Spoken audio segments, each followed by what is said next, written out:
Hello friends, नमस्कार and welcome to समाधान।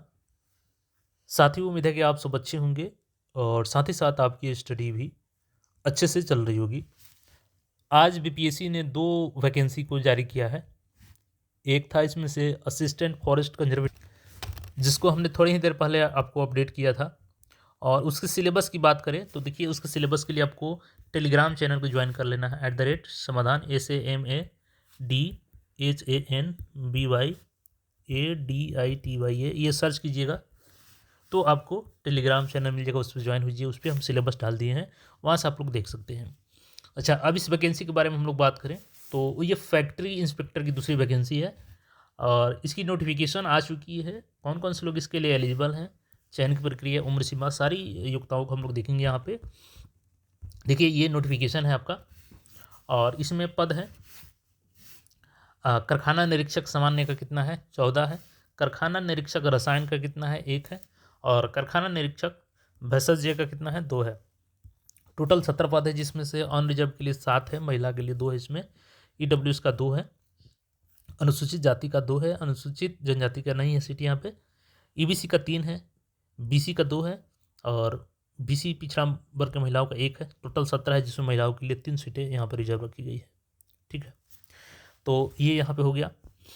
और क्वालिफिकेशन की बात करें तो देखिए, ये लेवल 9 की वैकेंसी होगी और अनिवार्य योग्यता यहाँ पे देखिएगा, किसी मान्यता प्राप्त विश्वविद्यालय से इंजीनियरिंग यानी कि आपका बीटेक है, प्रौद्योगिकी टेक्नोलॉजी या आयुर्विज्ञान मेडिसिन की किसी शाखा में डिग्री अथवा ऐसी कोई अन्य अर्हता जिसे राज्य सरकार के गजट में प्रकाशित अधिसूचना द्वारा ऊपर उल्लेखित किसी डिग्री की समतुल्य मान्यता प्राप्त प्रदान की गई हो। तो देखिए, आप जो भी अपना OTR किए हैं या करने वाले हैं तो उसमें आपको क्वालिफिकेशन को सही से फिल करना है। फिर एक्स्ट्रा जो सब्जेक्ट होता है उसमें भी आपको सब्जेक्ट सही से फिल करना होता है। कई बार होता क्या है कि क्वालिफिकेशन OTR में सही से फिल नहीं करने पे एलिजिबल होते हुए भी आपको अन एलिजिबल दिखाया जाता है और नॉट एलिजिबल दिखाए जाने के बाद से आप वहाँ पे परेशान हो जाते हैं कि हम तो एलिजिबल ही नहीं है, फॉर्म भरे कि नहीं भरे। तो OTR आपको ध्यान से देखना है।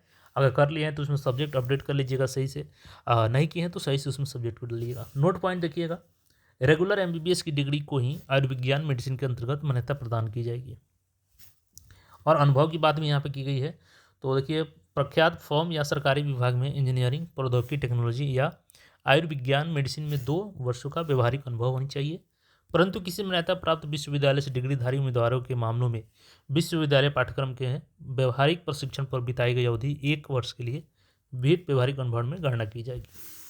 और देवनागरी लिपि में हिंदी में पढ़ने और लिखने ज्ञान होना चाहिए, यानी कि हिंदी आपको आनी चाहिए। ऐसा नहीं कि बीटेक किए हैं तो केवल इंग्लिश में आपका नॉलेज है, तो नहीं, ये पढ़ना लिखना आना चाहिए। ठीक है, और बाकी यहाँ पे ये देखिएगा, तो उम्र सीमा की बात करें हम लोग तो 1 अगस्त 2025 से यहाँ पर उम्र सीमा काउंट की जा रही है। और बाकी यहाँ पे देख सकते हैं, जनरल पुरुष 37, जनरल महिला 40, BC मेल फीमेल 40 और SC ST मेल फीमेल 42 साल है यहाँ पे। तो ये चीज़ें हो गई आपकी। और देखिए, 1/8/2018 से बैक में यहाँ पे एज डेट काउंट किया जा रहा है, तो 1/8/2018 के अनुसार भी जो लोग मैक्सिमम एज अपने अपने कैटेगरी के अनुसार फ्लो कर रहे हैं तो वो लोग इसके लिए एलिजिबल होंगे। और चयन की प्रक्रिया की बात करें तो साक्षात्कार एवं शैक्षिक योग्यता के आधार पर चयन किया जाएगा। तो यहाँ पे आपका साक्षात्कार के लिए 100 अंक निर्धारित होंगे। इसमें मैट्रिक के लिए 10 अंक आपका, 12th के लिए 20 अंक, स्नातक पर 60 अंक और स्नातकोत्तर के 10 अंक, टोटल 100 अंक। यानी कि ये इंटरव्यू टोटल आपका साक्षात्कार और शैक्षिक योग्यता के आधार पर होगी आपकी। तो यहाँ पे डिटेल्स दिए गए हैं कैसे कैसे आपको यहाँ पे अंक का वितरण किया जाएगा फिर शैक्षिक योग्यता के लिए।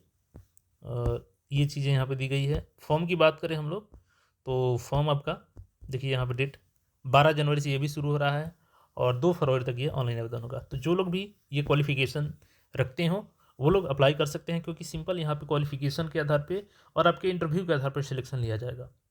तो इसमें कोई एग्ज़ाम होगी नहीं।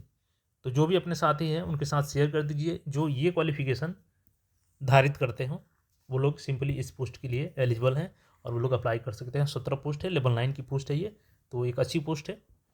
बाकी यहाँ पे अन्य कोई क्वेरी हो तो कमेंट करके पूछ सकते हैं। मिलते हैं फिर नए अपडेट में।